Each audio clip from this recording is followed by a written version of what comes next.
Melayu, bangsaku Melayu, bangsa yang terkenal di Nusantara. Tegakkanlah demi masa depanmu agar bangsa tidak hilang dan tidak terhina.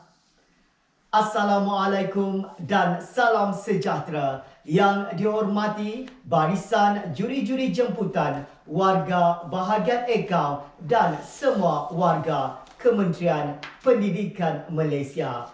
Merdu bukan suara saya, tapi ingatlah bukan merdu kerana suara saya, tapi kerana bahasanya, dan merdu kerana jiwa, dan merdu kerana bahasanya. Nama diberi Muhammad Fazrizal bin Muhammad Ropi, bertugas dan mewakili bahagian akaun Kementerian Pendidikan Malaysia. Bahasa Jiwa Bangsa, itulah tajuk pengucapan awam yang akan saya persembahkan. Di sini saya akan mengupas dua perkara utama. Pertama, zaman dahulu, dan yang kedua, situasi semasa dan kepentingan bahasa Melayu. Hadirin sekalian, sebelum saya melebarkan sayap, sebelum bibir mengatur bicara, molek kiranya saya mulakan ucapan dengan pengenalan maksud tajuk pengucapan. Bahasa jiwa bangsa hakikatnya bukan sekadar satu slogan yang diangkat dalam setiap sambutan dan bukan sekadar satu slogan untuk nyanyian, tapi lebih kepada satu perlembagaan, satu pembuktian kepada sikap adab, tertib, tingkah laku dan budaya kepada sesuatu bangsa. Bahasa jiwa bangsa bermaksud bahawa bahasa sebagai milik mutlak sesuatu bangsa yang menjadi identiti kebangsaan. Sesungguhnya bahasa itu menunjukkan jati diri sesuatu bangsa.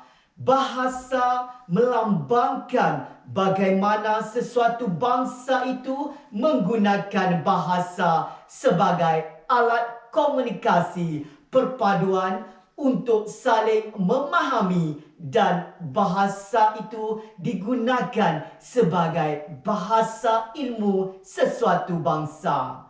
Kekuatan bahasa itu juga menunjukkan kuatnya sesuatu bangsa. Hadirin sekalian, kupasan pertama, zaman dahulu. Hakikatnya, bahasa ialah alat pembinaan bangsa yang berjiwa. Sirah Rasulullah SAW misalnya telah mencatatkan sesuatu petua bahawa Islam hanya dapat sampai ke dalam jiwa manusia apabila para ilmuwan dan pendakwah Islam menggunakan bahasa yang sentipal dengan kemampuan berfikir masyarakat yang didatanginya. Sejarah Melayu dari satu sudut yang lain menceritakan bahawa bahasa Melayu berfungsi sebagai tonggak dalam proses pembudayaan semula masyarakat. Walaupun ajaran Islam bersumber daripada bahasa Arab, proses penyebaran ajaran Islam kepada masyarakat Melayu tidak menggunakan bahasa Arab, tetapi sebaliknya menggunakan bahasa Melayu.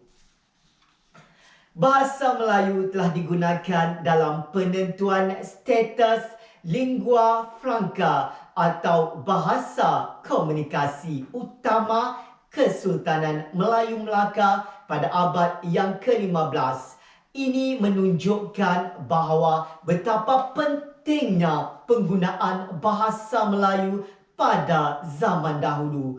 Oleh kerana bahasa Melayu telah menjadi bahasa lingua franca, bahasa Melayu telah digunakan dalam menjalinkan hubungan perdagangan dan diplomatik secara meluas. Tentu kita pernah dengar nama-nama besar dunia Melayu dan dunia Islam seperti Hamzah Al-Fansuri, Nuruddin Ar-Raniri, Abdul Rauf Singkel, Sheikh Daud Al-Fatani, Tun Sri Lanang, Raja Ali Haji dan Abdullah Mushi yang telah mengarang dan menyebarkan pemikiran agama dengan menggunakan bahasa Melayu. Kitab-kitab karangan mereka masih menjadi sumber khazanah pemikiran umat Melayu Islam sampai kini. Hadirin sekalian, kupasan perkara kedua, situasi semasa dan kepentingan bahasa Melayu. Keberlangsungan negara Malaysia sejak kemerdekaan dicapai sebagai Persekutuan Tanah Melayu pada tahun 1957 membolehkan kedudukan bahasa Melayu terus diperkasa dan disempurnakan menerusi penggubalan Undang-Undang Perkara 152 Perlembagaan Persekutuan meletakkan bahasa Melayu sebagai bahasa kebangsaan.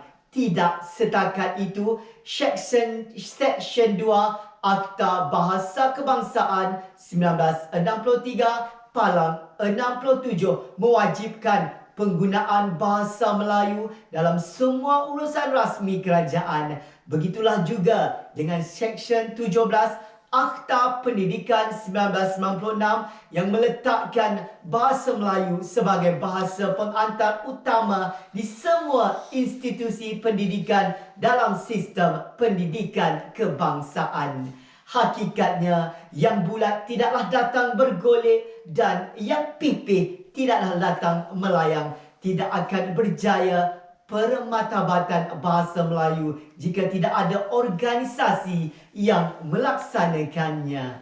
Hadirin sekalian, saya akhiri dengan serangkap pantun. Bangsa Melayu, bangsa berbudi, bahasanya indah, bicaranya murni. Bila Melayu, jaga perketi, bahasanya kan terus dipandang tinggi. Wabillahi taufiq wal hidayah. Wassalamualaikum warahmatullahi wabarakatuh.